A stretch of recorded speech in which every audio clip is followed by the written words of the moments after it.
আমি লেখাপড়া করতে গিয়ে এক চোখে, বাবা এই সাইডে কারা একটু মেহেরবানি করে আপনারা ভিতরে চলে যান, মা স্টেজের পাশে চিৎকার করলে সমস্যা হয়। আচ্ছা, এক চোখে দেখতাম 75 আর এক চোখে ছিল 125, কিন্তু যখন থেকে এইটা জানতে পারছি আমি দিতে দিতে মোটামুটি আলহামদুলিল্লাহ এখন আমি ওই মাথার লোকগুলো দেখতে পাচ্ছি, অক্ষরগুলো ভালো চিনি। তো এইটার জন্য আমি চেষ্টা করি সব সময় মুহাম্মাদুর রাসূলুল্লাহ সাল্লাল্লাহু আলাইহি ওয়াসাল্লামের মহব্বতে একটু চুমো করে চোখের কাজলের মতো লেপে দেওয়ার জন্য। তাই না হয়তো তাহলে সুরমা চোখে দেই না আমরা, সুরমা চোখে দেই না। আল্লাহ তাআলা সেই পাহাড়ের বালু ধুলি কণার মধ্যে চোখের জ্যোতি এবং চোখের পরিষ্কার হওয়া এবং চোখের অ্যালার্জি মুক্ত হওয়ার ঔষধ সেই সুরমার ভিতরে রেখে দিতেন না। সুবহানাল্লাহি ওয়া বিহামদিহি সুবহানাল্লাহিল আযীম।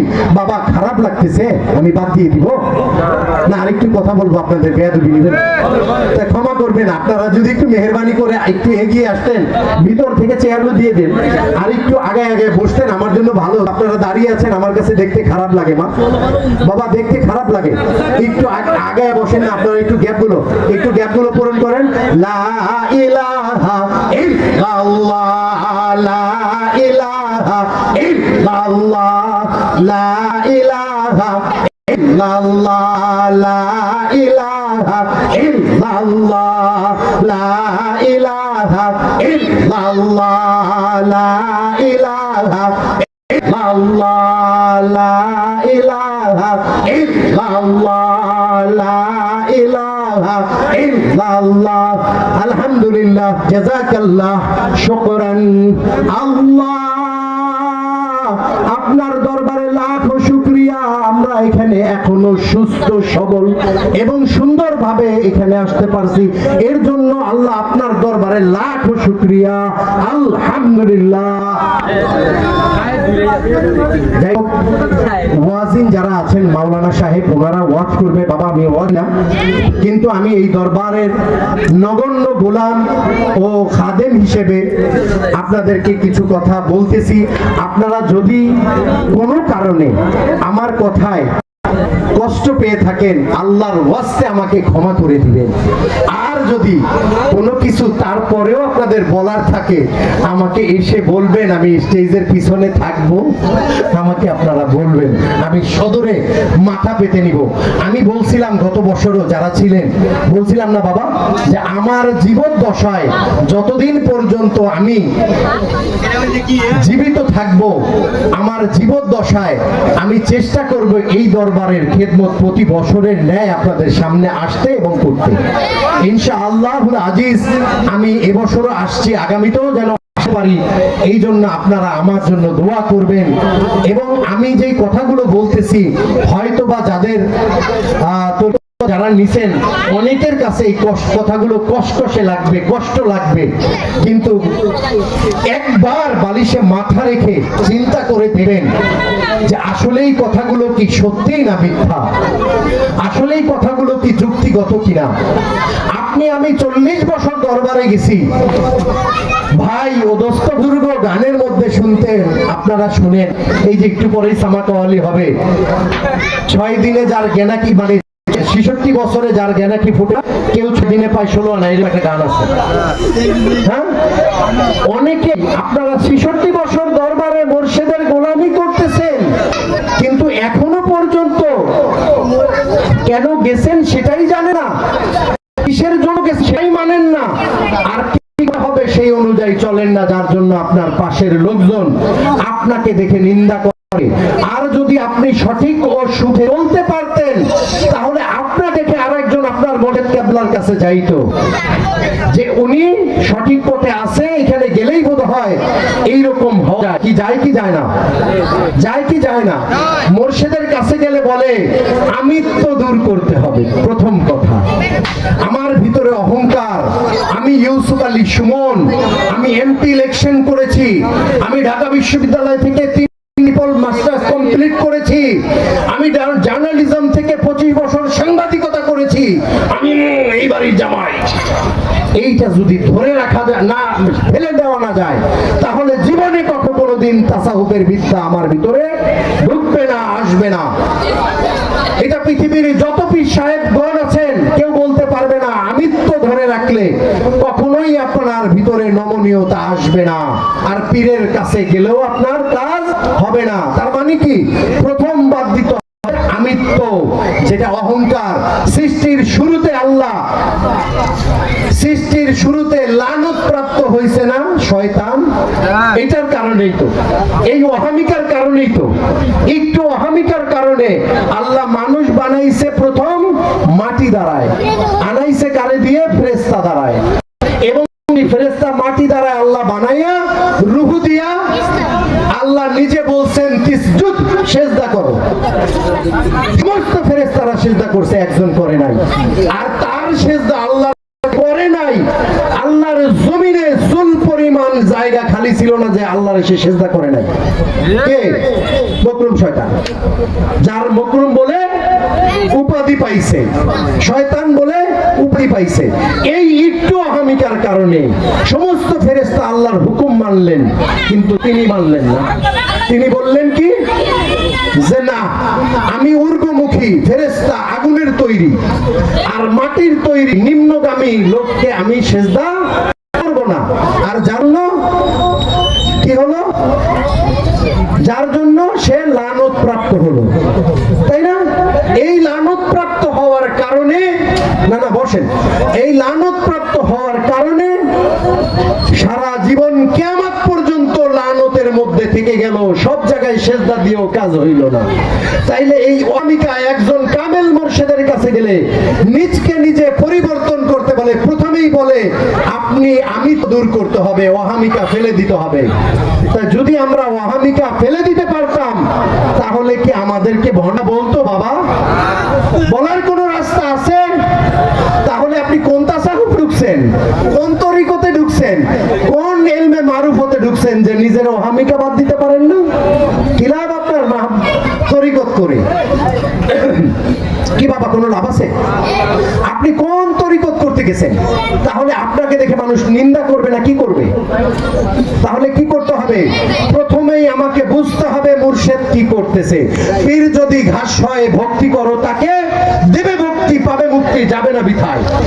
সুরেশ্বরী কেবলা আমার কথা, 14 শতকের মুজাদ্দিদ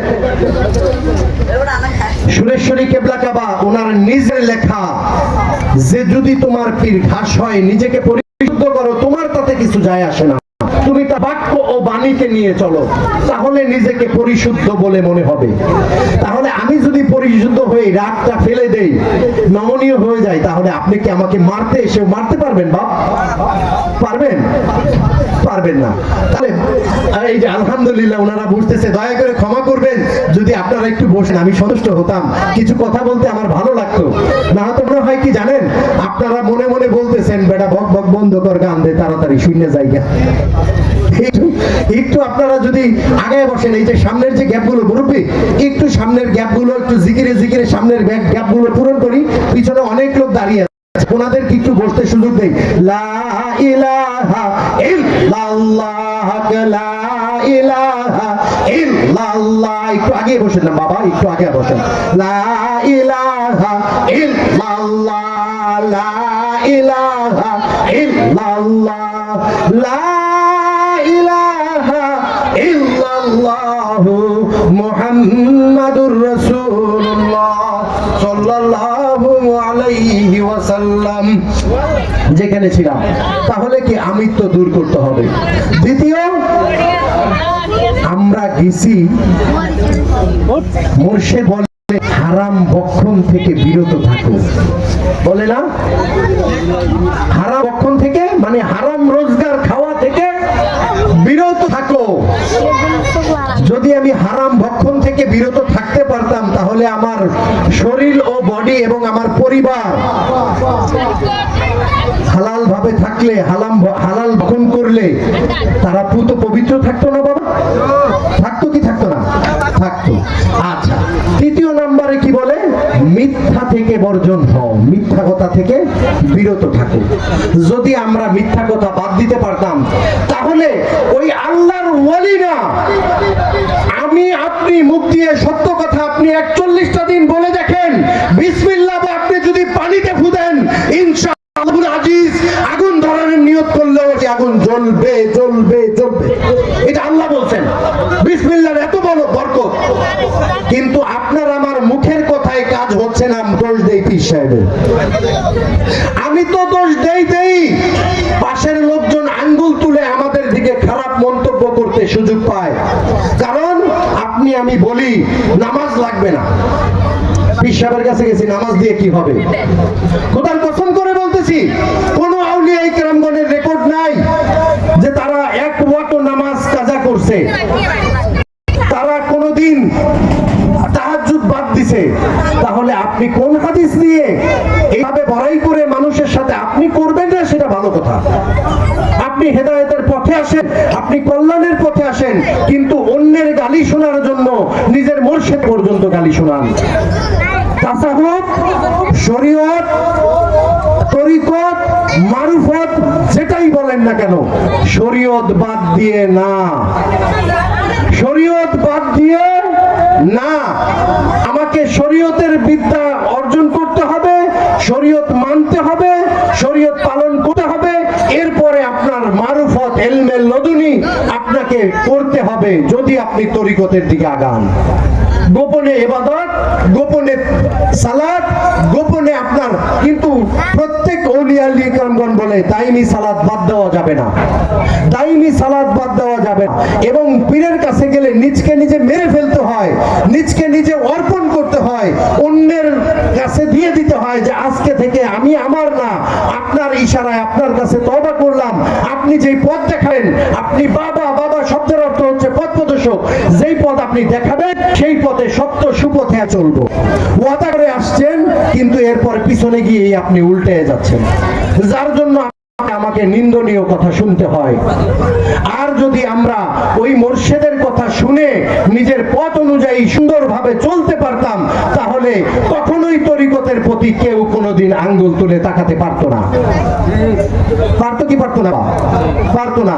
এই জন্য ওয়াদা করি, আসলেই আমরা মাদ্রাসা, মসজিদ, মক্তব, স্কুল, কলেজ, শিক্ষা প্রতিষ্ঠান থেকে অনেকেই অনেক কিছু শিখতে পারি নাই, হয়তো বা ভাগ্য দোষে, বা তখনকার সময় ছিল না, অনেকের ধারে কাছে স্কুল ছিল না, পারিবারিক কোলাহলের কারণে আমাদের শিক্ষা আমরা গ্রহণ করতে পারি নাই। কিন্তু তবু আমরা যতটুকু পারি বৃদ্ধ বয়সের জন্য একজন আরেকজনের কাছে যদি জানতে হয়, আমার পাশের একটা নাতি যে পড়ালেখা করছে তারে যদি বলি দাদা ভাই আমি পড়ি, তুমি মুখে মুখে আমাকে বলে দাও আমার পড়াটা সঠিক কিনা, এক লাইন করে যদি আমাদের প্রয়োজনীয়তা শিখে আমার নাতি, খারাপ হবে?